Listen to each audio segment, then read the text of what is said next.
पुरुषार्थी के पास दरिद्रता नहीं आती, भक्ति करने वाले के पास पाप नहीं रहता।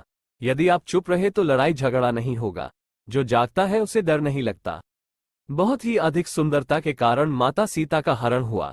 बहुत अधिक घमंडी और अहंकारी होने के कारण ही महापंडित रावण मारा गया। बहुत अधिक दानी होने के कारण राजा बलि बंधन को प्राप्त हुआ। इन सब दुखों को देखते हुए हर प्राणी को अति छोड़ देनी चाहिए। जो लोग शक्तिशाली बहादुर हैं, उनके लिए कोई भी काम कठिन नहीं है। जो लोग कारोबार करते हैं, उनके लिए कोई भी स्थान दूर नहीं। विद्वान के लिए कोई विदेश नहीं। मीठी बोली बोलने वालों के लिए कोई भी पराया और गैर नहीं। वह अपनी मधुर वाणी से सबको ही अपना बना लेते हैं। जैसे खुशबू से भरे फूलों वाला एक ही वृक्ष सारे वन में खुशबू फैला देता है, वैसे ही वंश में पैदा होने वाला एक गुणवान बेटा सारे वंश का नाम रोशन कर देता है।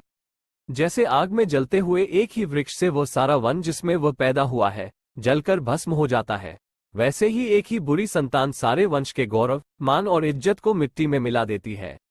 विद्वान, सदाचारी, ज्ञानी एक ही बेटे से सारा परिवार सदा खुश रहता है। वह तो अपने परिवार के अंधेरे में वैसे ही चमकता है जैसे अंधेरी रात में चांद निकलने पर चारों ओर प्रकाश ही प्रकाश चमकता है। दिल को दुखी करने वाले शोकदायक बहुत से बेटों के घर में होने से क्या लाभ है। उससे तो कहीं अच्छा ये है कि एक ही पुत्र उत्तम और ज्ञानी हो। 5 वर्ष तक अपने बेटे को लाड प्यार करे, फिर 10 बरस की आयु तक ताड़ना करे और जब पुत्र 16 वर्ष का हो जाए तो उसको अपना मित्र मानना चाहिए।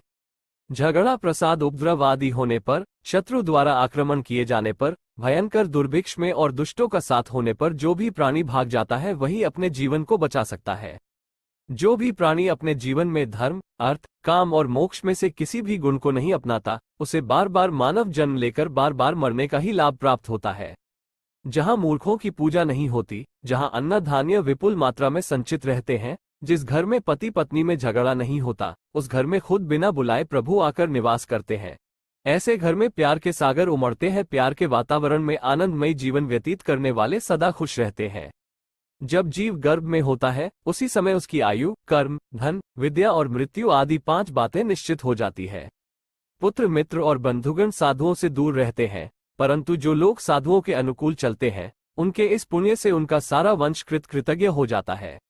जैसी मछली दर्शन से, कछुआ ध्यान से और पक्षी स्पर्श से अपने अपने बच्चों का सदा पालन पोषण करती है, वैसे ही श्रेष्ठ पुरुषों की संगति प्राणियों का पालन पोषण करती है।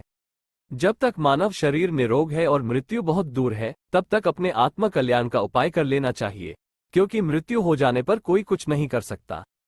शिक्षा में कामधेनु गाय के समान गुण है। यह असमय में भी फल देती है। यह विदेशों में मां के समान रक्षक और हितकारिणी होती है, इसलिए विद्या को छुपा हुआ धन कहा गया है। फिर आप इस धन से क्यों वंचित है?